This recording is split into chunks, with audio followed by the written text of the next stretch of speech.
On Monday, the day before flying to Texas to demagogue at the funerals of Dallas cops killed by an anti-white racist, President Obama met with law enforcement leaders across the country. At that meeting, Obama threatened law enforcement with his usual mafioso tactic. Nice police department you got there. Shame if something happened to it. Good thing I'm around to protect you. According to the Washington Post, Obama said the attack on cops was a hate crime, which is different than what he was saying last Sunday. And then he said, quote, "I'm your best hope." Obama's a racial blackmailer. He's an arsonist. He ignites the flames, and then he tells the cops only he can put out those flames if they just trust him and give him power. This routine is actually nothing new from Obama. Back in 2009, when he met with top financial CEOs and essentially ordered them to cut their own salaries, he said, quote, "Be careful how you make those statements, gentlemen. The public isn't buying that." And then he continued, "My administration is the only thing between you and the pitchforks."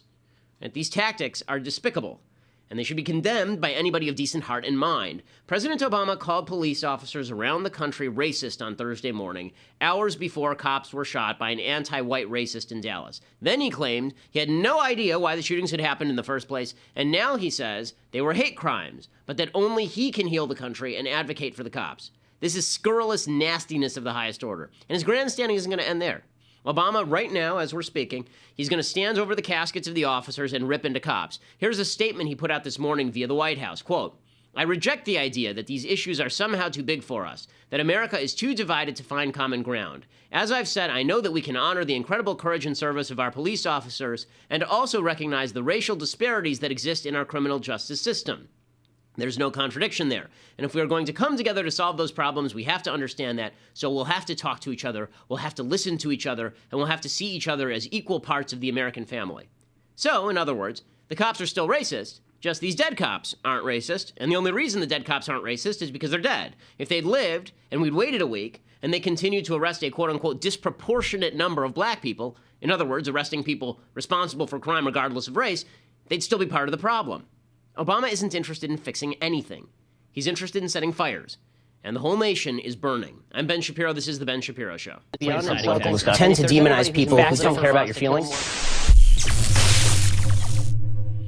Okay, so because we're live, we can't watch President Obama's speech, which is sure to be a crap fest over at the funeral for these Dallas cops. As I said yesterday, I think cops have every right to turn their backs on the president when he does this. Again, hours before these cops were shot, he was saying there's systemic racism in the justice system. You can't say things like, "I stand for cops." Also, the system that they staff, the system that they administer, is systemically racist. You can't do that. You can't do that. I mean, that's like lamenting that any institution is deeply racist, and then saying, yeah, but if a few people from that institution die, those people were heroes. It doesn't work that way. And President Obama wants to play both sides of the table. But first, a piece of quick breaking news. Bernie Sanders has now endorsed Hillary Clinton.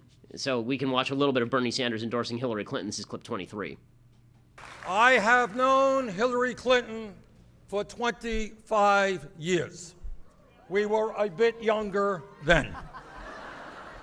I remember her as a great First Lady who broke precedent in terms of the role that a First Lady was supposed to play.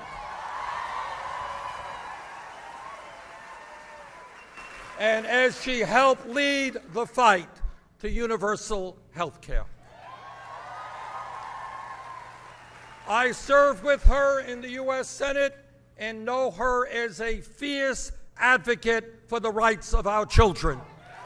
Okay, we can stop it. Bernie sold out. Bernie sold out. And I know her.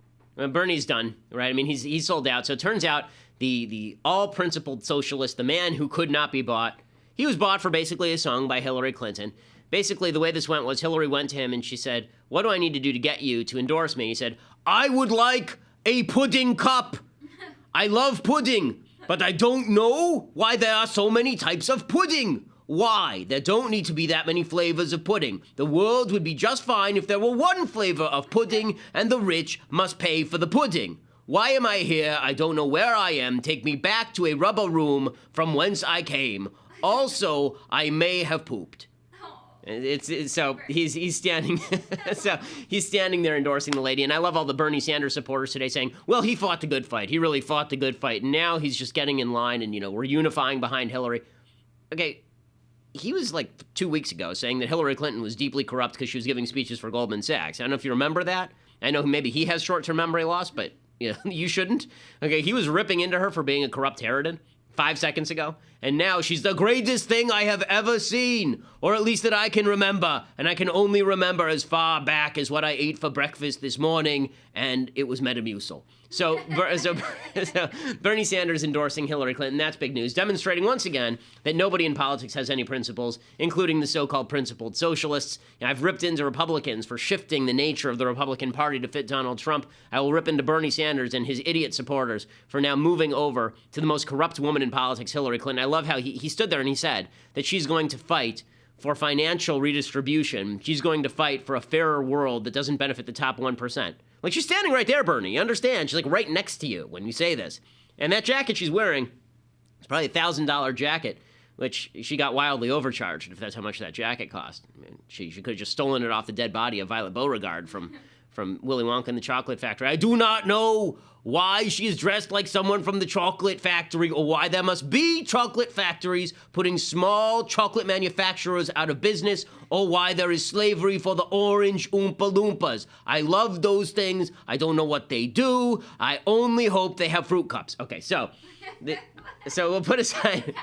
There's too much Bernie Sanders. It's our tribute to Bernie Sanders today because now he's faded off into the mists of time. He's gone. He's like Brigadoon. He comes once every 100 years, except bringing horror in his wake. Okay, so back to the actual top story of the day. So President Obama's descending on Dallas. I want to pay tribute here to the actual hero of the Dallas story. That is this Dallas police chief. This guy is a stud. He's great. This Dallas police chief has been saying all the right things. He won't get politically involved. He's standing up for his officers in a way that a lot of police chiefs don't. Political actors like Charlie Beck in L.A., he doesn't stand up for his officers. The fellow Bill Bratton in New York, he doesn't stand up for his officers. This guy does. So Police Chief David Brown, he was asked about the protesters, and here was his answer about the Black Lives Matter protesters. Pretty spectacular. That's too much to ask. Policing was never meant to solve all those problems. And I just ask for other parts of our democracy, along with the free press, to help us serve your communities. Don't be a part of the problem. We're hiring. We're hiring. Get off that protest line and put an application in. And we'll put you in your neighborhood and we will help you resolve some of the problems you're protesting about. And this is exactly right. If you don't like how the cops are acting, join the cops and do better. Do better. But the left doesn't want to do that. The left is not interested in doing that. In fact, what the left really is interested in doing is breaking down all bonds of social fabric. What the left is really interested in doing is ending policing as it currently stands. Now, here's the reality. If you actually want to solve the problem in the black community, you need more police, not less. You don't need fewer police officers. You need more police officers. And the reason you need more police officers is because if you want your community to thrive, if you want economic growth, if you want educational opportunity, you need people to live there who aren't afraid of being burglarized every 2 seconds, who are not afraid to send their kids out on the street to play ball without a drug dealer approaching them. You actually need rule of law. You need rule of law. And that means that you need people there enforcing the rule of law, making the rule of law happen. There's that study we mentioned yesterday from the New York Times. I've now had the chance to read through the study from Harvard, and basically what it found is that cops are less likely to shoot white people than black people by a factor of about 20%. They're more likely to use increased levels of force, including handcuffing and pushing people against walls, on black people. And the reason for that, as Larry Elder said, a black talk show host, and he's right about this, and you can talk to cops about this, when you're in a high crime area that's heavily minority, when you're dealing with a suspect, you are typically going to act to escalate the amount of force that you use so that it doesn't gradually escalate. You actually want to act with an overwhelming amount of force at the very beginning so that there's no misinterpretation, that things are not going to gradually escalate. We're not going to argue about this. I'm grabbing you. I'm the boss. I'm the alpha in this situation. And so that happens a lot. People refuse to acknowledge the realities that cops face on the street. And so what the real agenda of the left is to break down law and order. And the idea is that you're not subject to the law if you're of a particular race. I mean, this is really the breakdown of America. So the Marxist left, just to do a quick bit of history here, the Marxist left always believed that there would be class warfare and that class warfare would end up tearing down the existing capitalist system. This explains why the left hates the police. So this is where I'm going with this. The reason the left hate the police is that originally they thought, okay, well, there are these policing structures and they enforce the current law in the books, and the current law in the books is capitalist law, so we don't like the police. But it turns out there hasn't been a class revolution. It turns out that poor people are not interested in doing the Bernie Sanders thing and rushing Bill Gates' house and tearing his house apart. But what the left hit on was, okay, we don't have to use class groups.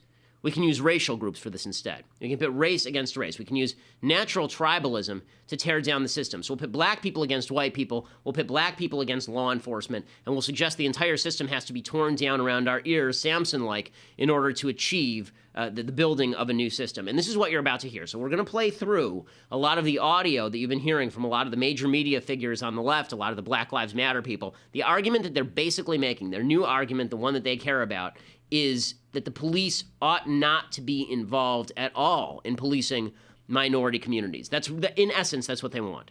When you ask what does Black Lives Matter want, they don't want anything except for less cops. Because when they say they want less black people in prison, there's a very simple way to do that. Have less black people commit crimes. It's the easiest way to have less black people in prison. And when they say that they want less police brutality, there's an easier way to do that.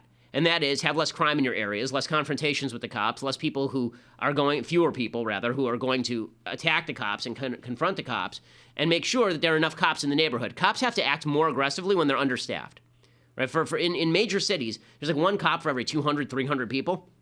That means the only reason that there's any sort of law and order at all is because people have a fear factor of the cops. You staff up the cops, you don't have to use those sorts of measures as much anymore. But they don't want to do any of that. What they really want to do is tear down the cops, tear down the existing system, say the entire system is racist. It's why they don't target individual cops. Notice, the left only target cop situations that are controversial. Right? They only target cop situations that are controversial. It's really interesting. When Walter Scott was shot, black guy, was shot in South Carolina. And this is a headline for like a day and a half. It was a headline for like a day and a half. Why? Because people like me, we looked at it and we said, this is bad, right? That's a bad shoot. Put that guy in jail. Put that cop in jail. We all agreed. There was evidence. It was a bad shoot. The left doesn't like those cases. The left falsely wants to generate racial controversy so that they can claim that people like you, people like me, we don't care about black people, and that's because we're victims of this, we're part of this systemically racist system, and that entire system has to be torn down in order to build a new reality. That's the agenda. So they set up these false racial conflagrations when we all agree racism is bad. We all agree brutality is bad. They set up these false racial situations, these false racial confrontations where there really are two sides of the story at the beginning, and then later it usually turns out there's one side and it's not the side they want. They pick those situations to focus in on because they need the controversy, because the controversy allows them to label the entire system racist.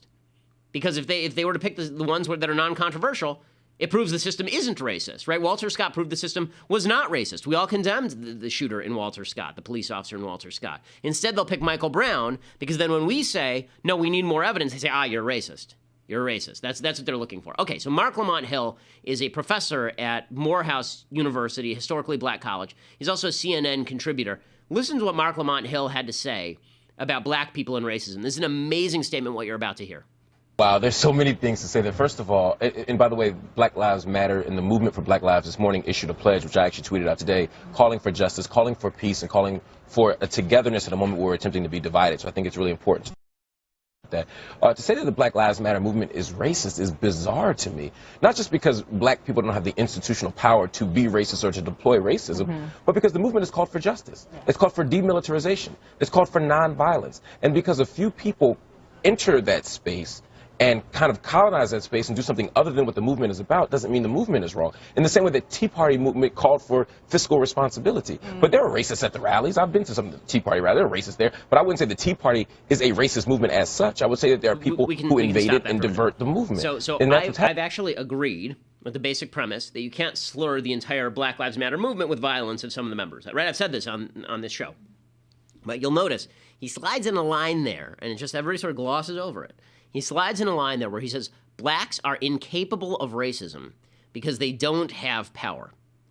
Right? This is an insidious perspective. The idea is that you can only be labeled a racist if you have power. Now, number one, obviously black people in America have an enormous amount of power. The president of the United States is black. The attorney general of the United States is black, right? The chief law enforcement officer of the United States and the commander-in-chief are both black. So the idea that blacks are completely deprived of power in the inner cities, like Baltimore, the majority of the police force is black, the city council is black, the mayor is black, the police chief's black, the DA is black, right? So this idea that black people don't have power, number one, is not true. But number two, the idea that the color of your skin determines, one, the amount of power that you have in American society, and two, that you are incapable of racism. This sets up a moral double standard that is impossible to overcome. I'll explain more about that if you go and you subscribe. Right now at Daily Wire, we're out of time. We're at our 15-minute limit. Go to dailywire.com, and you can check out the rest of the show. You can download it at iTunes or SoundCloud as well, and there's plenty more to talk about because we're going to go through all of the leftist perspectives on Dallas and why what they're really arguing for is the wholesale collapse of policing in the inner cities and really of Western society as a whole, because it's predicated on notions the left doesn't like. We'll talk about all of that and stuff that I like and stuff that I hate is going to be pretty epic today, so you're going to want to stick around for that. Okay, so before I go any further, I have to mention our friends at Ring.com. So I have gotten a free Ring device from people at Ring.com. This is the coolest device ever. So basically, the way that this works is you stick this near your door, and it shows you the home entrance with a wide-angled HD video. And it has a motion detector, so it immediately lights up as soon as somebody approaches. You can see who's at your front door, and then it shoots the video to your phone, to your computer, so you don't even have to be home to tell who's at your front door and who's messing around your house, right? For me, that's great, because I tend to be paranoid about home security because of what I do for a living. My wife tends to be paranoid about home security because she's paranoid about home security. Ring.com is fantastic, and the Ring is really great. It's so good that I actually went and, on my own volition, bought some, like I get stuff for free from them because they advertise with us. I actually went and I bought another device because I think they do such a good job. There's a home burglary here in the United States every 13 seconds, and most happen in broad daylight, and there's usually a door knock. Usually somebody knocks on the door to see if somebody's home, and then they break in. That's usually how these things happen. The video doorbell stops burglaries before they happen because you can see and speak to anyone approaching your front door. So they don't have to know that you're not home, right? They approach, your phone rings, you pick up, and you say, hey, yeah, what are you doing at the front door? And then they say, okay, well, the house is occupied. I'm not going to go in there and rob it. So the kit, they have this thing called the Ring of Security kit that they're selling now. It's a Ring video doorbell for the front door and a Ring stick-up cam and the wireless weatherproof HD camera to keep an eye on other parts of your property as well. And so, as I say, it's already helping me. It's already helping my family. I think you should grab one of these too. If you want the lowest price anywhere, you go to ring.com/Ben. That's ring.com/Ben. And join the hundreds of thousands of people, including me, who now protect their home with Ring. And if you go there, by the way, you get $50 off. So ring.com/Ben. That's a pretty good deal because it isn't that expensive to start. Ring.com/Ben. Okay, so you've got Mark Lamont Hill saying black people are incapable of racism. They're just not capable of racism. What the left is doing here is they are mashing up the two things I talked about, a Marxist view of the universe and a racial view of the universe, right? They're mashing the two up. So Marxism is all about the idea that there's the powerful in society and the powerless are incapable of sin. It's only the powerful who are capable of sin because they're the ones who are in power, right? And so we have to overthrow them in order to come to this beautiful new universe where everyone shares the power equally. And they're mashing that up with the race issue. So they're saying the powerless are the black people, therefore, are incapable of sin, they're incapable of racism, and so we can never accuse them of being racist. We can never hold them to an equal standard. Now, this is really nefarious. The fact is that polls show that a plurality of black people think blacks are the most racist group in America, a plurality of black people. More black people think that blacks are a majority racist group than think that white people are a majority racist group in the United States. It's a Rasmussen poll from 2013. So the idea that black people can't be racist, look, it's obviously untrue. We just had a black racist murder 5 cops in Dallas and wound another 6, right? So the idea that there are no black racist people is insane, but this is a way of avoiding the argument entirely. Now we don't have to argue on similar terms. This is identity politics at its finest, because I hold the principle racism is bad. You hold the principle racism is bad, but you will not condemn it depending on who does it. I'll say that it's racist when Donald Trump, who's supposedly on my side of the aisle, he's really not, but he supposedly is, when he says Mexican judges are incapable of judging cases, I'll say that's racist. But you're saying, Mark Lamont Hill, that when somebody's on your side, there's a black guy on your side, he's incapable of racism because black people don't hold power. That's such a nasty point of view. Sin affects all of us equally. We're all equally capable of sin, the poor and the rich. Everyone is equally capable of sin. The minute you say people are not capable of sin because of the amount of power that they wield in a society, or more, or even worse, because of the color of their skin, that we can't hold people accountable for their individual sins, this is how you end up with evil really thriving. really thriving in a major way. Because now you're standing up for the group over the individual. You're now standing up for color of skin over individual responsibility. That's nasty stuff, right? I mean, that's honestly, like, you take that to its logical extreme, and that's Aryan people are incapable of committing sins. It's the underclass that's committing all the sins. And so if Aryan people kill people in the underclass, they kill the subhumans, then that's okay, because Aryans are Aryans, and they don't hold the real power. The Jews hold the real power, right? I mean, you get into really nasty territory. The minute you say that one particular group is not capable of a sin because of who they are, not because of what they do, really, really ugly stuff. But all of this, as I say, is cover for another agenda. So Melina Abdullah, who's apparently one of my favorite people. She said, I'm a member of the KKK, which is weird to me, because last I checked, they ain't big on the Jews. But Melina Abdullah, she a professor at Cal State LA. She was one of the people who was ginning up all of the riots when I was there, and then she and her university were talking about how I never should have been allowed to come. Melina Abdullah was on the TVs, and she was talking about the police, and listen to how she talks about the cops. Last week, 4 black men were killed at the hands of the police. We know about Alton Sterling and Philando Castile because we have really good video, but there was also a murder in New York. There was another murder in Houston, all in the span of 1 week. So the black community is and has been under the assault, under kind of the occupation of police who are operating as an occupying force rather than a force that is supposed to protect and serve all of the people.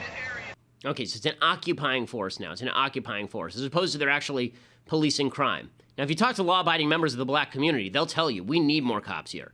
We need more cops here. But it's an occupying force. And, that sort of language is dangerous, because once you start saying that somebody's an occupying force, this is the same sort of language Palestinians use about Jews. They're occupiers. The only way to expel the occupiers, if it comes to violence, then it comes to violence. I mean, it's really dicey language that she's using here. And when she says, what's amazing, you'll notice, she says that 4 black men were killed by the cops last week, right? 4 black. You only heard 2, right? The 2 are the ones that are national. The Philando Castile shooting in Minnesota and the Alton Sterling shooting in Louisiana. By the way, they're now claiming in the Alton Sterling shooting that the butt of his gun was visible outside his pocket and he was reaching for it. So that may have been a good shoot. Philando Castile, we still don't know the circumstances. We just saw the aftermath. But she says 4 were killed. You haven't heard of the other 2. Why haven't you heard of the other 2? Because my understanding is in the other 2, these people, in one case, a guy broke into the house of a cop and the cop shot him. And in the other case, the guy pulled the gun on a cop and the cop shot him. But she's lumping this all together. So anytime a black person gets killed by the cops, again, this is the same ideology as Mark Lamont Hill. Black people can't be sinning because they're powerless. Right? It can't be that they're confronting cops and doing bad things. They can't be committing crimes because they're powerless. And once you've exempted people from the normal rules of human society and behavior, you shouldn't be surprised when people don't abide by the rules of normal human society and behavior. You're holding one side to account, but you're telling the other side, and I'm talking about cops and criminals here, you're telling the cops that they have to be held to a standard that doesn't exist anywhere on the planet, right? A standard that not even of evidence, a standard of feelings. And you're telling the other side, criminals who happen to be of minority descent, that if you're of minority descent, you're a criminal, you're not actually a criminal. So, this continues along these lines. Jessica Dissu is a Black Lives Matter activist, and she takes this to its logical conclusion. Here's this Black Lives Matter activist, I think this was on Fox News last night, talking about Black Lives Matter. What I've been hearing here, this is the reason why our young people are hopeless in America. Our young people are hopeless because you have all these adults here who are not listening to our young people. They talk about black on black crime in Chicago. I'm from Chicago. My organizing and activism has been on intra-community violence. We understand, like what she was talking about, how violence is, we got the point. What I'm trying to say is let her finish. We need to abolish the police, period. And demilitarize the police, disarm the police, and we need to come up with community solutions for transformative justice. What we are seeing with all these cases, what we are seeing, can we all agree that a loss of a life is tragic? Can we all agree on that? Can we all agree? I'm asking. I have a point here. No, just keep going. I've been peaceful since I've been here, but I need to speak because I came here from Chicago to speak. Right? And so we all can agree that the loss of a life is tragic. We all can agree that excessive force and extrajudicial killings by law enforcement needs to be stopped. People, black, white, Who's going to protect the community if we abolish the police? We need to come up with community solutions. The police force in this country began as slave patrol. Okay, the police force in this country began as slave patrol. No, the police force in this country existed in places where there were no slaves. It existed in the North. There were bad police forces, obviously. There were, of course, bad police forces. One of the things that the Southerners did, and Democrats, Southern Democrats did, is they basically expelled federal officers from Southern land after the Civil War, even though there was an attempt. There were a bunch of black Congress people, by the way, who were elected to Congress right in the aftermath of the Civil War, and then all those reverses there were a bunch of racial reverses thanks to the Democrats that she presumably votes for. But in any case, she's saying abolish the police. There is no policy geared toward killing black people faster than abolishing the police. And this is the thing about the left and the right. Give everybody. I'm coming to the point in my life where I'm starting to feel like, let's just give everybody what they wish for. Let's just give everybody what they wish for. The thing is that I don't want to see people killed, so I don't want to give her what she wishes for. But let's do a thought experiment for a second. What I wish for is a law enforcement community that is empowered to stop crime, and the laws that are on the books are only about people hurting each other. That's my basic view of how law enforcement and community should work. Right? The view of the left is abolish the police. Okay, so let's say we do that. You think crime's going to go up or is it going to go down? And if it does, and by the way, the reason that you have gang warfare is because there is a form of law, but it's the law of the street. Right? If somebody kills somebody from your gang, somebody from your gang goes and kills somebody from their gang. There's a law of the street that applies. There are places in the world where there's no effective police force. Go look at places in Mexico. There are places in Mexico where there's no effective police force. And the death rate is extraordinarily high, higher than it is in places in Afghanistan. What she says when she says abolish the police, that is the logical extension. Abolish civil society so we can create a new society, a community society. And what's going to happen when they create this community society? Somebody's going to have to be in charge. And there's going to be a new police force, but it's going to be run by her. Right? That's what we're talking about, because somehow somebody's going to have to ensure that there's some semblance of law and order. Right? This kind of bizarre view that we're all going to get together in a room and decide to be nice to each other.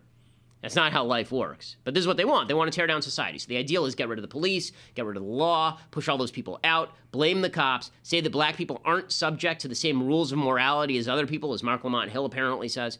And then we'll create a new society. That new society will be a communal society. It'll be a Bernie Sanders communal society where we all decide on the police force. Except in the end, communal societies always end up devolving into Stalin at the top, representing the quote-unquote community and killing everybody who dissents. That's how these things always end up, because somebody's always in control.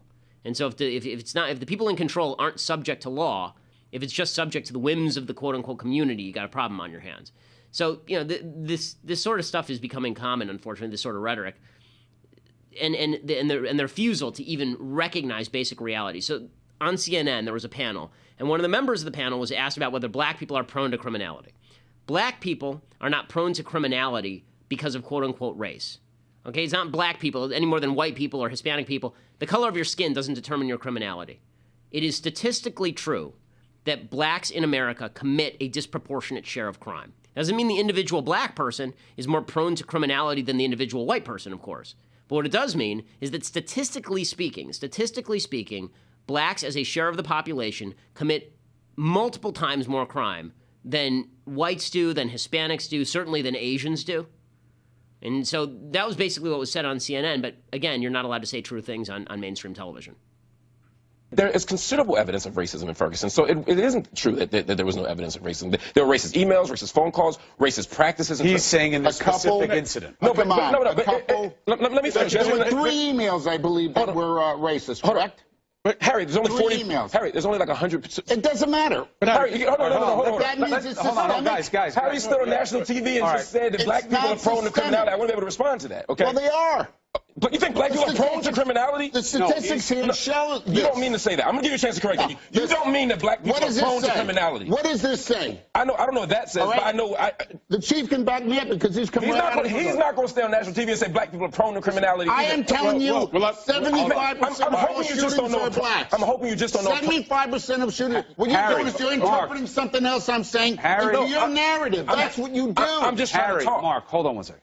I think you just don't know prone. Two points I'd like to make. First of all, I'm not going to say prone to blacks, prone to crime because I don't believe it, and it's not true. That's the first. It's not true. It's racist. The second thing, I have a slight difference. It is not racist. To say that black people are prone to criminality. That's not what I said. I said 75% of the shootings that occur in New York City are done by blacks. All right? And you keep on talking about this disproportionate amount of whites and blacks in jail. Because it is disproportionate. And this is why. No, it's not. It is, yeah, by the, all right, guys, by the definition. Seriously. How about we don't yell? Yeah, that's exactly what I'm going to say. All right. Okay. This is a conversation that is not always easy to have. You're going to have clashes of perspective. But we all know this, all right? If you do not have this conversation the right way, you do not move forward. You can discuss the difference no one cares between about you. You're obnoxious. Entire doing your ridiculous Dr. Oz routine. Okay, so what the guy says, first of all, as I said, black people are not prone to criminality, but that's Mark Lamont Hill throwing that line on this guy, right? You're not saying black people are prone to criminality when you say, statistically speaking, blacks commit a disproportionate share of crimes. What you're saying is that blacks commit a disproportionate share of crimes, and that there can be multiple factors for that. I don't think one of those factors is skin color, because I don't think skin color magically makes people better or worse, as Mark Lamont Hill does. Right? Mark Lamont Hill thinks black skin color makes you a better person because you can't be capable of racism.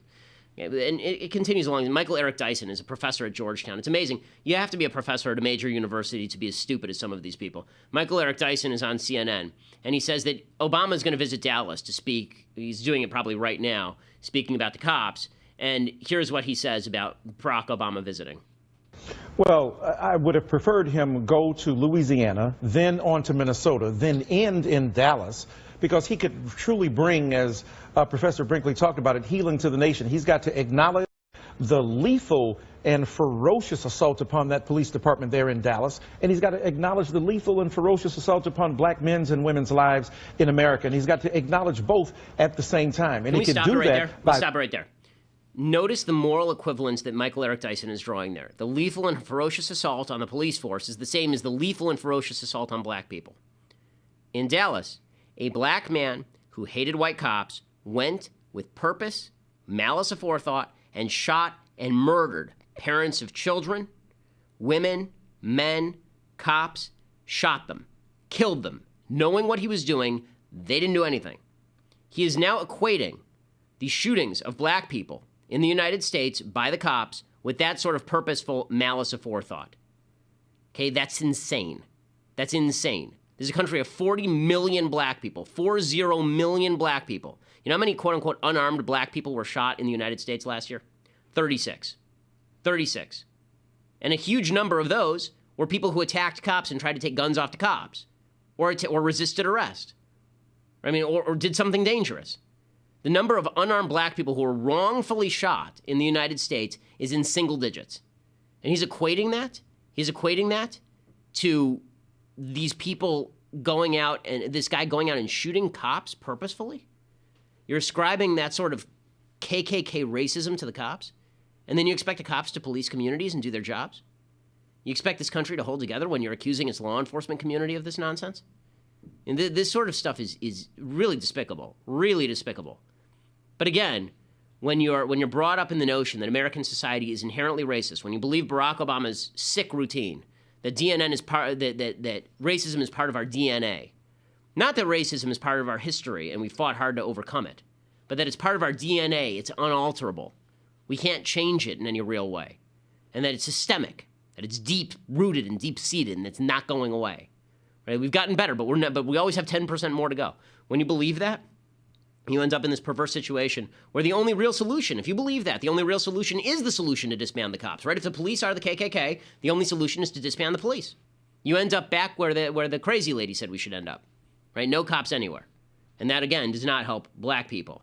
And all other solutions have been ruled off the table by the left. So Whoopi Goldberg, with her incredible level of personal genius, Whoopi Goldberg was talking yesterday about raising children. So one of the things people say is one of the reasons for a disproportionate crime rate in the black community is because there's single mothers in the black community who are incapable of raising young boys, because there's no fathers in the black community, because there's a culture that disdains education in parts of the black community, because there's a culture of gang violence and crime that people grow up in. There's a culture of government dependency that it's very difficult to overcome. And so Whoopi Goldberg says, no, we can't talk about any of those things. We only have to... The real reason that for disparity in America must be racism. It can't be any of these other factors that, by the way, apply exactly the same to white people who grow up in single-mother homes and are parts of gangs. There are poor white people in America, too. Lots of them. More poor white people in America than poor black people in America. By a long shot, actually. But Whoopi Goldberg says we can't talk about any of those other issues. Or, guess what?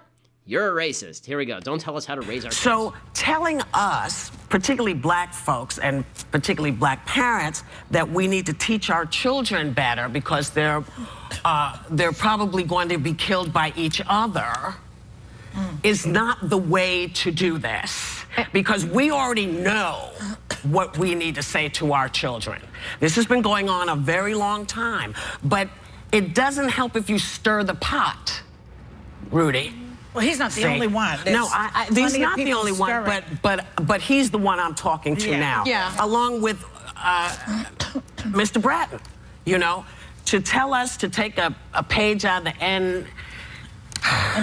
NAACP's playbook is kind of not the thing you want to say. I would say you first. None of the people who were shot, not the police officers, not the people who were shot over the weekend, none of them were disrespecting the police. So telling us to be nicer, to be quieter, is not going to work. You first, I say. Be respectful. Understand why people are upset. Okay, don't be nicer to the cops isn't going to work. It isn't. Alton Sterling physically resisted the cops in Louisiana. That's on the tape, right? The idea that the idea that if you don't want to, I don't understand why this is even mildly controversial. If you don't want run-ins with cops, be in a place where there are less crimes. This is just basic common sense. But the idea that we can't tell, again, that only when they say they want a conversation, the left, when the racial left says they want a conversation, what they really want is a monologue. They want to yell at you, and they want their feelings legitimized.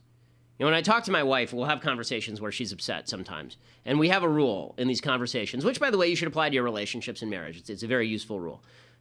Men have a tendency to listen to what their wives are saying and then say, okay, let's solve the problem. Because men, by nature, tend to be problem solvers. Let me grab a hammer and drive a nail. Like, let me do something to fix this. So women sometimes just want to moan about what's going on in their lives. So we have a rule. And the rule is that before each conversation that starts like this, where she's going to complain about something, I say, okay, sweetheart, do you want to just complain about this? Or do you want me to, like, try and fix it? Because if I try to fix it, then sometimes you get upset, right? Because you just want me to hear what you're saying. You just want me to hear your feelings.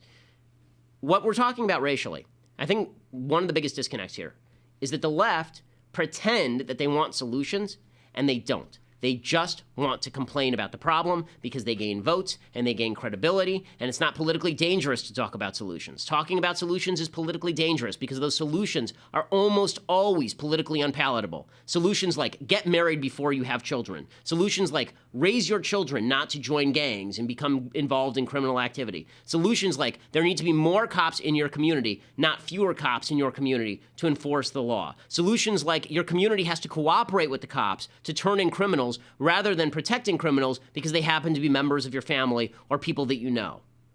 Right? These are actual solutions that would solve the problem, but those solutions are all politically unpalatable. So instead what you'll get is politicians and commentators and everybody just saying, all the feelings have to be looked at. All the feelings have to be just spilled out onto the table. And I say, okay, well, but those feelings are actually an obstacle to the solution because not all feelings are justified. Because when you say that you hate the cops or when you say that the cops are all racists, you're actually creating an obstacle now. Because if you say all cops are racist, and I say the solution is more cops in your community, and you don't have any evidence to say they're racist, you just feel that way, we can't come to a conclusion. Because according to you, I'm now saying there should be more racists in your community. Not all feelings are justified. Do you want a solution, or do you want to bitch about the problem? Do you want a solution, or do you want to just complain? Do you want to just talk about how America's racist? And I have a feeling that most people in America who are part of this debate just want to talk about how America's racist or gain moral credibility points like Newt Gingrich and Marco Rubio for saying America's racist. Ooh, now they understand the black man in America because they've said that. Well, it's not a matter of black and white. It's a matter of right and wrong. You know, why is it that criminality, excessive force, wrong killings, why shouldn't we have the same standard for everybody on this stuff? And the answer is because the left doesn't want the same standard for everybody. They're using race as a club to tear down the system. They couldn't use class, so now they're going to use race as a club to tear down the system. That's what Mark Lamont Hill is doing. That's what Melina Abdul is doing. That's what Michael Eric Dyson is doing. That's what Whoopi Goldberg is doing, even though she's not smart enough to acknowledge that's what she's doing, but that's what she's doing. Okay. So meanwhile, there's still a presidential race on. There's a new poll out today, and Republicans are all hot and bothered over this thing. They're saying that it's amazing. Look at this. Donald Trump is only down 3 points. There's another way to read that poll, okay? In the last 4 weeks, we have had the biggest single terror attack since 9/11 on American soil. We've had an anti-cop massacre in Dallas, to which Hillary Clinton responded wrongly. We've had Brexit, right, the British leaving the EU. And we've had Hillary Clinton being specifically called out for criminal conduct by the FBI. And Donald Trump is still down 3. Could you possibly have a better news cycle for Donald Trump and he's still down 3? And I know what you people expect, gang. I don't know if you expect him to just leap to the moon at some point. But when all of the factual scenarios when the news cycle tends to break politically in your favor, forget about good or bad. A lot of terrible things are happening, obviously. But when the news cycle breaks in your favor and you can't make real hay out of it, when your deficit goes from 6 points to 3, Mitt Romney would have been up at 10 by this point. 10. Okay, not 3, 10. It would be a disaster for the Democrats by this point, but it isn't because we have an incompetent candidate. That said, it's time for a little bit, we haven't done it in a few days because all the news has been very serious, but it's time for a little bit of good Trump, bad Trump. So we'll start with good Trump. So Donald Trump on this particular police issue has actually been quite good. He's been very, very good on this issue, as good as Donald Trump is capable of being without hurting his brain. So Donald Trump was talking about law and order. He says, I'm the law and order candidate. By the way, I personally have been saying for literally years that if Republicans want to win in blue states, they need to start talking about crime. Rudy Giuliani is mayor of New York City because of crime. Richard Riordan was mayor of Los Angeles because of crime rates. Ronald Reagan in 1980, people ignore this, one of the reasons he became president was to fight national crime. So Trump is doing that now. Smart. So here is Donald Trump talking about how he's the law and order candidate. I am the law and order candidate.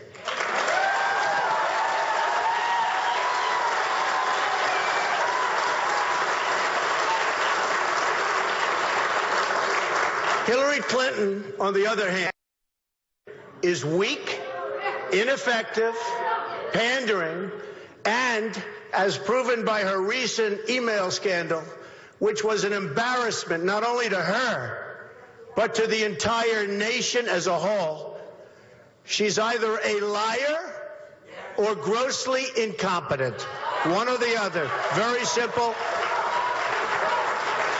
Okay, why wasn't he doing this for 2 weeks? Why was he talking about like weird Jewish star memes and all the other nonsense he's been talking about? But this is good Trump. So if Trump did this all the way to the convention, he'd be in solid shape. He'd be in good shape. And Trump continues along these lines. He says, look, every kid in America should be able to securely, walk the streets. And this is exactly right. Every kid in America should be able to securely walk the streets in their own neighborhood without harm. Everyone will be protected equally and treated justly without prejudice. We will be tough. We will be smart. We will be fair.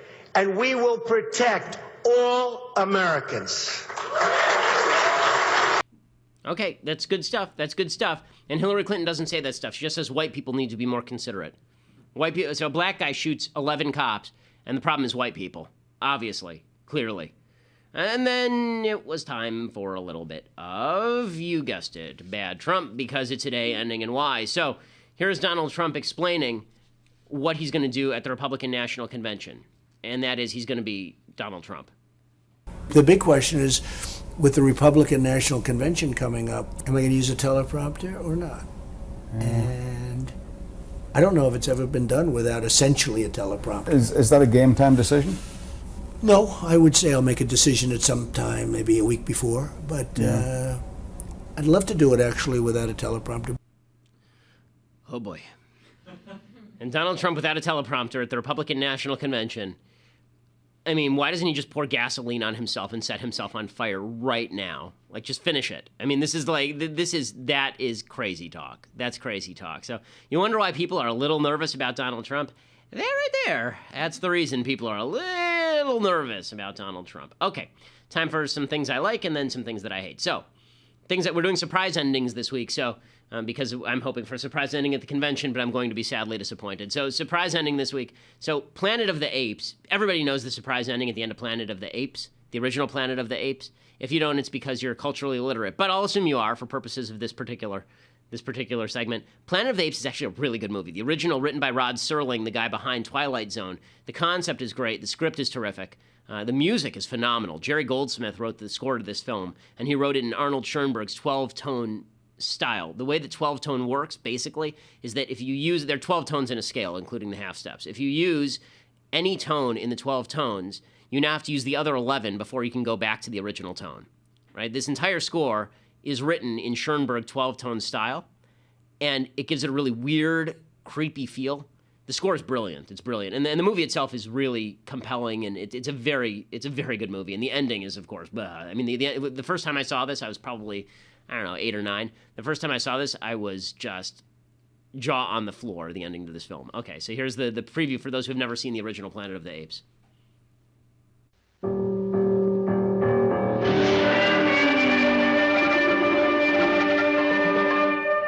It says, what you're about to see is from the year's most unusual and important motion picture based on a novel by the author of Bridge on the River Kwai. Discover Planet of the Apes.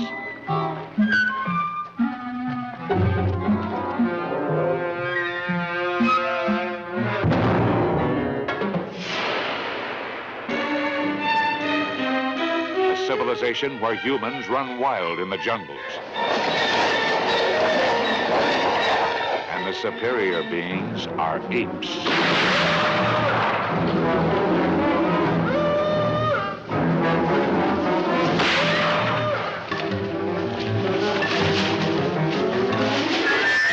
Okay, so we can stop it there. This movie is creepy as all hell. It's a super creepy movie, and again the script is terrific, and the music is fantastic. I mean, if you're listening to the music and you're getting creeped out, that's because it's a really good score. Okay, time for some things that I hate. So naturally, we're now back in the cycle where celebrities decide that they have to get involved in politics. So you've got WNBA players, and apparently they don Black Lives Matter shirts at one of their games. First of all, I'm not sure how anybody knew about that because I don't know who goes to WNBA games. I mean, I thought that they were probably the only people there. It was like them, their immediate families. But apparently there were some cops there, and the cops walked out. Which they should, because the slander of Black Lives Matter is the implication. It's so stupid. It's such a dumb conversation. People say, Black Lives Matter isn't racist. Okay, it's not racist to just say Black Lives Matter because Black Lives Matter, Brown Lives Matter, White Lives Matter, duh. What's racist is the implication that there are a bunch of people out here like me who think Black lives don't matter. Of course Black Lives Matter. It's like saying that there's no sky is blue movement. There's no White Lives Matter movement. Right, but for the same reason that if we made a shirt that said "Babies' Lives Matter," the pro-choice movement would fully understand that we're ripping on abortion. When you say Black Lives Matter, what they're saying really is that cops don't think Black Lives Matter. That's really what they're saying there. And so the cops walked out, and it's just, I don't understand why every aspect of American life has to be filled with politics. And this is coming from somebody who's obsessed with politics. Okay, finally, the last thing I hate for the day. So this idiot 14-year-old kid, and this kid is, you know, there's this whole group of people on the left who indoctrinate their children and then celebrate when their kids preach back to them all the things that they've taught to them. So there's this 14-year-old kid named Royce Mann. He participated in a poetry slam at his private school in Atlanta, Georgia. First of all, it's a private school, so I'm going to go with ain't exactly impoverished. He participates in a poetry slam. Second indicator, it's not exactly impoverished, a poetry slam. Also indicated that the school is doing a terrible job. No one should ever be involved in a poetry slam. That should never happen for any reason. Poetry slams are created by the devil and should never be allowed into the public square. You know, it's like BDSM. You want to do it on your own time, enjoy yourself, but please don't bring it into public. Okay, so Royce Mann is a 14-year-old, and he just trots out this routine about white privilege. And of course, he gets cheered for this, right? The way the white kid gets cheered for saying that he's privileged. That's the way this works. So if you just go out there and say, oh, yes, everything that has happened in my life is because I'm white, everybody, yay, you're a genius, yay. Whereas if you're actually a genius and you did something genius, if you like invented a new product, everybody would go, oh, that's nice. but you like if you actually invented a scientific breakthrough, everybody would go, oh, that's kind of cool. But if you go out there and you say, well, you know, I'm privileged, and I know because I'm a child, and children have all the wisdom of the earth. Nah, kids are dumb. I mean, if kids were smart, they'd run the world, and if kids did run the world, they'd all be bombing each other by age 2. I mean, legitimately, 2-year-olds in a room with guns, no one survives. So here's this 14-year-old kid. Here's this 14-year-old kid doing his white boy privilege poetry slam. Ugh. My name is Royce, and my poem is titled White Boy Privilege. Dear women, I'm sorry. Dear black people, I'm sorry.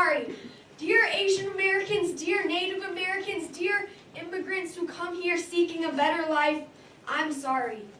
Dear everyone who isn't a middle or upper class white boy, I'm sorry. I have started life at the top of a ladder while you were born on the first rung. I say now that I would change places with you in an instant, but if given the opportunity, would I? Probably not, because to be honest, being privileged is awesome. I'm not saying that you and me on different rungs of the ladder is how I want it to stay. I'm not saying that any part of me has for a moment even liked it that way. I'm just saying that I love being privileged and I'm not ready to give that away. I love it because I can say and not one of you is attributing that to the fact that everyone with my skin color has a dirty mouth. I love it because I don't have to spend an hour every morning putting on makeup to meet other people's standards. I love it because I can worry about what kind of food is on my plate instead of whether or not there will be food on my plate. I love it because when I see and then he goes along these officer, lines.